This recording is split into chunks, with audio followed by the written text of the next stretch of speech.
Trap చేసి తీసుకువెళ్ళిపోయింది. అది మాకు 3వ రోజు తెలిసింది. అక్టోబర్ 8న పని చేస్తే ఫైట్ చేసిన తర్వాత 3వ రోజు హైదరాబాద్ ట్రేస్ అవుట్ అయ్యాల్సింది. ట్రేస్ అవుట్ అయితే అక్కడ ఏమీ మాకు తెలియదు అని చెప్పేసి అక్కడికి ఏం చేసి ఇన్ని రోజుల నుంచి నా పిల్లలు ఇప్పుడు తెలుసు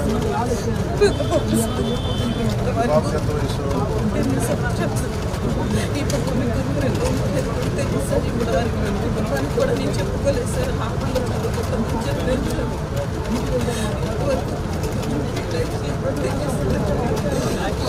పోలీసులు న్యాయం చేస్తారని చెప్పి ఇప్పుడు ఆయన కూడా నాకు ఇప్పుడు వెళ్ళాడు. క్రైమ్ బ్రాంచ్ పంపించారు.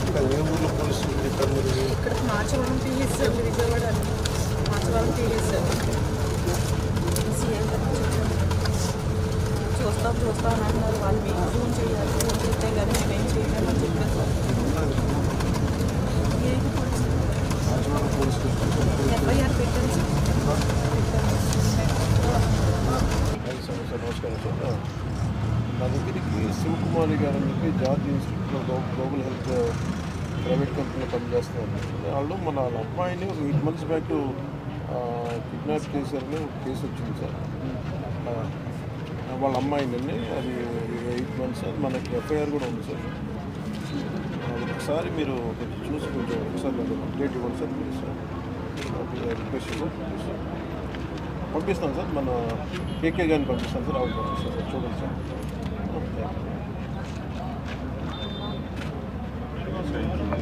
మీరు వెళ్ళండి ఒకసారి. ఋషికొండను చెక్కినట్టు ప్రత్యర్థులకి పదునైన ఉత్తరాంధ్ర యాసలో గుండు కొట్టేస్తాను. ఒకటే బాధేస్తా ఉంది సార్, ఇకపైన మీకు తిట్టే అవకాశం లేకపోవడం. కానీ ఇక మీద సభలో ఎవరు తిడుతున్నా దాన్ని ఆఫ్ చేసే బాధ్యత మీ చేతిలోనే ఉంది. మీరే మైక్ ఆఫ్ చేయాలి.